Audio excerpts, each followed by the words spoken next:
Alan stood at the kitchen counter, watching as his wife, Sarah, hurriedly gathered her things, preparing to leave the house. There was an unusual tension in the air, something Alan couldn't quite put his finger on. Just as Sarah reached for the door, Alan pulled her into a rare, tender embrace. Normally, their mornings were rushed, but this time he wanted to savor the moment. His hand slid from her back down to her hips, then lower until he froze. Something wasn't right. Sarah wasn't wearing any underwear. Alan's initial confusion gave way to a sinking feeling. Lifting the hem of her skirt, he questioned, "What's this, Sarah? Why aren't you dressed properly?" His voice was raised, edged with a mix of worry and frustration. Sarah, avoiding his gaze, pulled away from him quickly, her voice calm but distant. "You'll understand everything tonight," she replied before rushing out the door, leaving Alan standing there, stunned and confused. Once Sarah was gone, Alan felt a surge of unease. He reached for his phone on the kitchen table and typed out a quick message. "Alan, she's left. Seems like a big plan for today."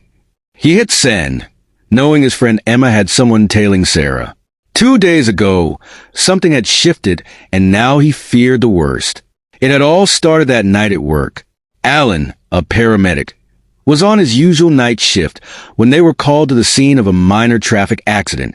After ensuring the victims were stable, he took a quick break and headed to the men's room. That's when it happened, a sudden, sharp pain. He let out a cry, doubling over in agony, clutching his side. Brendan, a fellow emergency technician, heard the commotion and rushed in.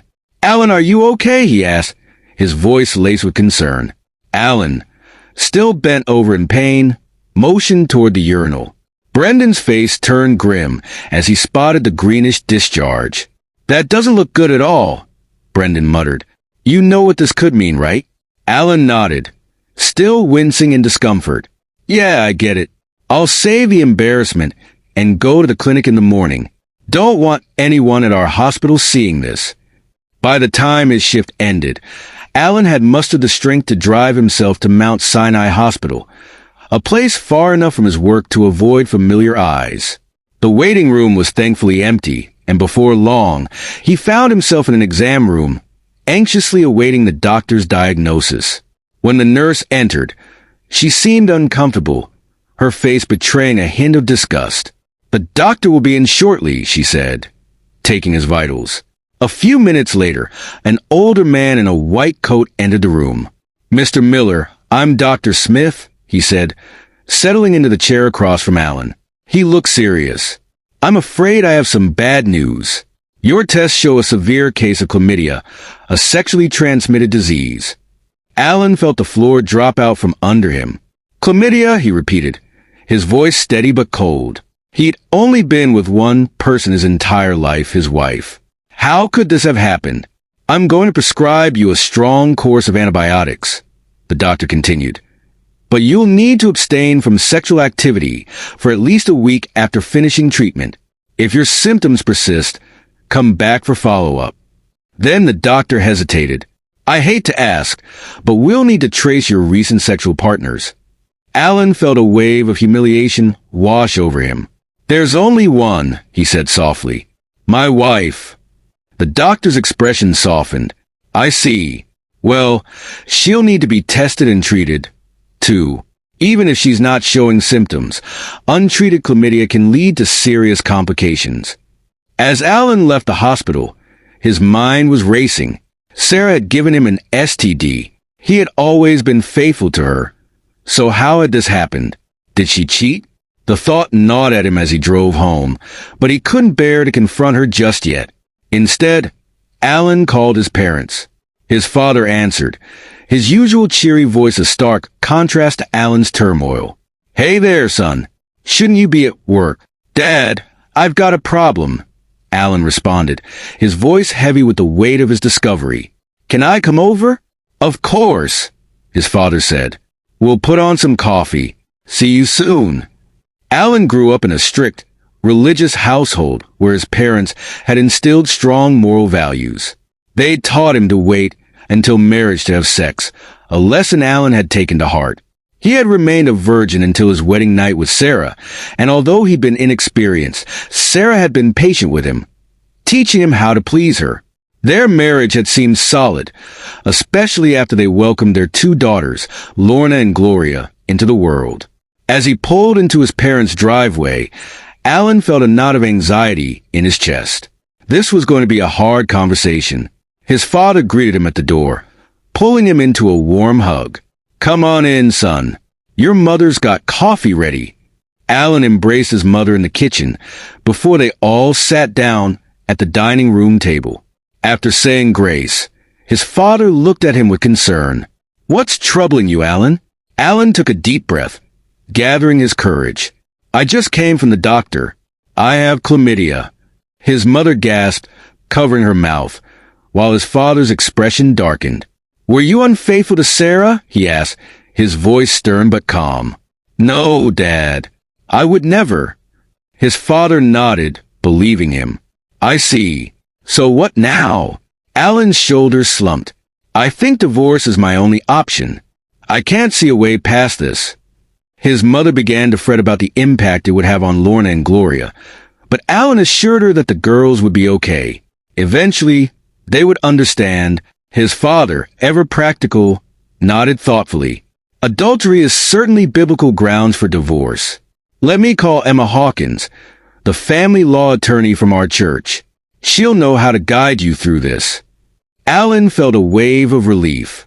He wasn't alone in this. His parents were there for him, and with their help, he would figure out how to move forward. Alan was rifling through the documents that Emma, his divorce attorney, had requested when he stumbled upon something odd. Nearly 8 years ago, Sarah, his wife, had insisted they start filing separate tax returns. At the time, it didn't raise any red flags. But now, as he reviewed her tax forms, things were becoming clear. Sarah had been receiving substantial bonuses and commissions, money Alan knew nothing about. His heart sank as he uncovered more. A hidden bank account in her name with nearly $4 million secretly squirreled away. His phone buzzed. It was a text from Sarah. "Working late tonight, don't wait up." Alan's jaw clenched as he read the message. Sarah worked as a stockbroker on Wall Street, so late dinners with clients and company events were not unusual. But now, with all the pieces coming together, those frequent late nights took on a new, darker meaning. Shaking off the anger and betrayal, Alan gathered the paperwork and drove to Emma's office for their scheduled meeting. When he arrived, the receptionist, a stunning blonde, greeted him warmly. "I have a 2:30 appointment with Emma Hawkins," Alan said, trying to keep his voice steady. She smiled and led him to Emma's office. The attorney stood up, extending her hand. "Alan, it's good to see you. Can I get you some coffee?" "That would be great, thanks." Emma turned to her receptionist. "2 coffees, please. And see if we have any of those butter pecan creamers left." Once the receptionist had left, Emma's tone became more serious. "Your father called to give me a heads up. What's going on?" Alan took a deep breath. "I found out this morning that Sarah has been cheating on me." Emma's face softened with sympathy. "I'm so sorry, Alan. I always thought you two had such a solid marriage." "So did I," Alan replied, his voice heavy. He recounted the events of the last few days, starting with his doctor's visit where he discovered he had contracted an STD, then moving on to his discovery of Sarah's hidden finances. Emma listened intently, taking notes. When Alan finished, Emma leaned forward. "Let me break this down for you. Divorce isn't about justice. It's about money. How much you have and how much your lawyer can take from you. Even with evidence of adultery, you need rock-solid proof to protect yourself." Alan frowned. "What about the STD? Isn't that proof enough?" Emma shook her head. "Her lawyer could easily argue that you contracted it elsewhere. It all depends on what a judge believes. And as for the hidden money, she could claim it was meant to be a surprise retirement fund or something innocent. To me, it looks like an exit strategy, but it's tough to prove intent without more." Alan slumped in his chair, feeling helpless. "So, I'm screwed?" "Not at all," Emma assured him. "I have an excellent private investigator who can start surveillance today. If she's still actively cheating, we'll catch her red-handed. It's not cheap, but you'll get court-admissible evidence. Want to proceed? Let's do it, Alan replied firmly. Great. I'll need all of Sarah's vehicle information, make, model, license plate, and any idea where she might be right now. Hold on, Alan said, pulling out his phone. I installed a tracker app when she lost her phone last year. Let me check if it's still active. After a moment of searching, he found her location. Got her. Looks like she's at a house up north. He showed Emma the address, and she jotted it down. Perfect, she said, quickly calling her private investigator and emailing him the details. All set. We should know soon if anything's going on. Emma then turned back to Alan, her expression thoughtful. Now, let's talk logistics. You have 2 teenage daughters, right? Alan nodded. Yes. Lorna is 14 and Gloria is 13. Are you planning to pursue custody? Absolutely. Emma sighed. It won't be easy. Courts tend to favor the mother in custody cases, but we can certainly try. Who's been the primary caregiver? Me, Alan said without hesitation. Sarah's hardly ever home in the evenings. That's good for your case. Are you certain the girls are biologically yours? Alan bristled slightly at the question. Pretty sure. Does it really matter? I'm on their birth certificates and I've raised them. I understand, Emma said gently, but knowing for certain can help our case. If you want, here's a lab that does quick, discreet DNA testing. She handed him a business card. What about the house? Alan asked. It's in a family trust. No mortgage, Alan replied. Excellent. That simplifies things. We'll still need to divide other assets 50-50, but I'll give you a detailed checklist of everything we need to account for. She handed him the list, and Alan felt a bit overwhelmed. Is there anything else I should do right now? Not much at the moment, Emma said. We'll get the paperwork started, but let's wait to see what the PI finds. In the meantime, gather your financial records, and it wouldn't hurt to confront Sarah about the STD. It protects you legally to inform her. Alan thanked Emma, paid the receptionist, and left the office. He stopped by the lab to pick up the DNA test kit, and then headed to the bank to verify the information about Sarah's secret account. Everything was checking out. Sarah had been living a double life. When Alan got home, he sat at the kitchen table, staring into a cup of coffee. He wasn't the kind of man who drowned his sorrows in alcohol. He had never touched the stuff. His parents had raised him to be clean-cut, respectful, and morally upright. He thought back to that morning when he had embraced Sarah, completely unaware of the betrayal that was unfolding before him. Her words echoed in his head. You'll understand everything tonight. Just as Alan messaged Emma about his suspicions, the front door burst open, and his daughters came bounding in. Daddy, you're home, Lorna shouted, hugging him tightly. Gloria gave him a concerned look. Why aren't you at work? Ellen sighed. Girls, I need you to pack an overnight bag.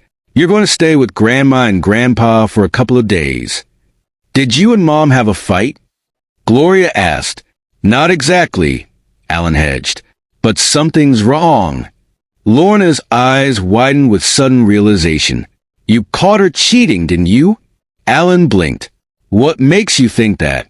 I overheard some of her phone calls recently, Lorna said, looking down guiltily. She giggles like a schoolgirl. It was weird. Alan hugged his daughter tightly. It's okay, sweetheart. You can always come to me with anything. I need to swab your cheeks for a DNA test. It's just for legal reasons. Lorna and Gloria reluctantly complied. You don't think we're really yours? Lorna asked, her voice trembling. Of course you're mine, Alan assured her. But this will help with the legal stuff. Once the samples were collected, Alan sent the girls to pack their bags and dropped them off at his parents' house. After dinner, Alan received a call from Emma. We've got some information from the PI, she said. Your wife's been busy. 3 different men since 1 p.m. Alan's blood ran cold. What kind of evidence do we have? I'm sending everything to your email now, Emma replied. It's more than enough for the divorce proceedings. Alan hung up and immediately checked his email. He skipped straight to the audio file. A man's voice could be heard saying, "I see you're married," followed by the clink of rings against a glass. Sarah's laugh followed. For now. Alan listened, his fists clenching as the conversation unfolded. The man asked if her husband knew, and Sarah replied, "No, he has no idea." The conversation continued, with Sarah mocking Alan for being a 23-year-old virgin when they got married, calling him a Bible thumper and boring. The man asked if she loved Alan, and Sarah's casual response sent a dagger through Alan's heart. "I guess. Sort of." As the recording ended, Alan sat in stunned silence. The woman he had loved and trusted had not only betrayed him, but had also ridiculed him to strangers. His mind swirled with anger and pain as he realized the full extent of Sarah's deception. Alan Miller had spent the past 15 years married to Sarah, a woman he once believed he knew well. But all of that came crashing down after discovering her infidelity and deceit. He uncovered the truth about Sarah's secret life after finding that she had been filing separate tax returns and hiding nearly $4 million in a secret bank account. The revelation shook him to his core. After speaking with his lawyer, Emma Hawkins, Alan had hired a private investigator who quickly gathered evidence of Sarah's extramarital affairs. The investigation revealed that Sarah had been unfaithful to Alan with multiple men, and the proof was irrefutable. Audio recordings confirmed that she had no love left for Alan, speaking casually about her infidelity and dismissing her family life. Alan was preparing himself for a confrontation with Sarah. He printed out the incriminating evidence, the photos and transcripts from the private investigator, and waited at their kitchen table for her return. After Sarah was delayed for several hours, he grew concerned and tried calling her. His worry turned into dread when he received a phone call from a hospital informing him that Sarah had been in a serious accident. Rushing to the hospital, Alan was met by a police officer who explained that Sarah had been struck by a motorcyclist while crossing the road. The motorcyclist was under the influence of drugs. Alan learned from the doctor that Sarah had suffered multiple fractures, internal injuries, and severe head trauma. She had been placed in a medically induced coma to reduce brain swelling. The doctor also informed Alan that Sarah might be HIV positive, which further complicated the situation, as Alan needed to be tested as well. Seeing Sarah in the hospital bed, bruised and bandaged, stirred complex emotions in Alan. Despite his anger, seeing her in such a vulnerable state still pained him. Yet, he knew the marriage was over. He removed his wedding ring and placed it, along with the incriminating evidence, in an envelope for Sarah to find when she woke up. Over the next few weeks, Alan began the process of moving on with his life.